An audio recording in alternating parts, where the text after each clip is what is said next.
Hey everyone, Chris Gill here with another TCWC moment. Pre-COVID, my son joined a traveling soccer team, and lots of practices obviously are involved when you're on a soccer team, right? You got to learn to pass the ball, you got to learn to control the ball, you have to learn how to be able to dribble the ball without it getting away from you, and we just call those fundamentals, right? Or basics, right? And so in doing such, he kind of gets bored a little bit with just doing the same thing over and over again. It's like, Dad, when do the games start? And I'm like, they'll start soon enough, but right now you need to focus on the fundamentals. And so we get to our first game and we're standing out there and the parents are on the sidelines and the kids take the field and the ref blows the whistle and there they go, right? And the fundamentals that they had learned, the basics that they had learned in practice, it just wasn't happening out there. They weren't passing the ball. They weren't doing the things in which you're supposed to do. So halftime hits and all the kids go over to the bench. We're down 0-3. And as a parent, that's not exactly how we saw it going in our minds, right? And you're a little disappointed, but you're like, maybe the second half will be better. Now, if you've ever watched a football match and you see the reporters always grab the coach at halftime, right? It's like, Coach, what are you going to tell your team in halftime before they come back out on the field for the second half? And any good coach says pretty much the same thing over and over again. We got to get back to fundamentals. We got to get back to the basics. We have to hold on to the ball. We can't do turnovers, just the normal stuff.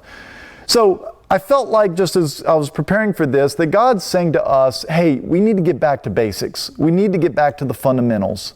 And one of those fundamentals, and there's a lot of them, but what's one of the fundamentals in Christianity that we need to focus on as Christians? And I believe that one of those is loving one another and loving those that we love unconditionally. A lot of times we make the statement, Chris, yeah, of course I love others, but we have this asterisk at the end of it. And if you've done paperwork at any point in your life, if there's an asterisk at the end of that statement, then you need to read the fine print because there's some catches, right? And sometimes when we make those statements, we say, of course I love others. And what we're really saying is, with that asterisk at the end, is as long as they think the way that I think, or they believe the way that I believe, or they talk the way that I talk, I love them, right? But God doesn't call us to that. He calls us to love unconditionally.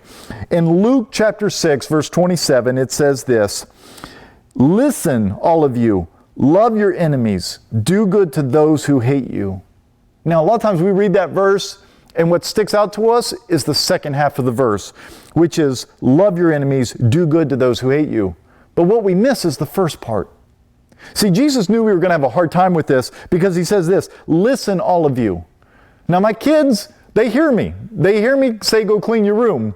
But a lot of times they don't listen to me. And there's a difference there. Jesus is saying, hey, listen.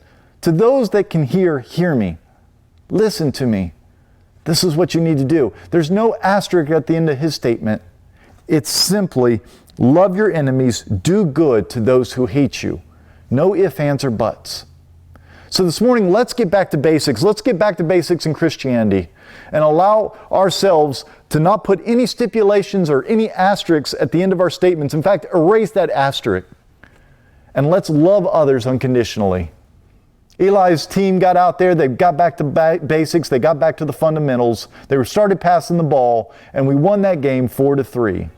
But it all comes back to getting back to basics. Have a great week, and we look forward to seeing you next time.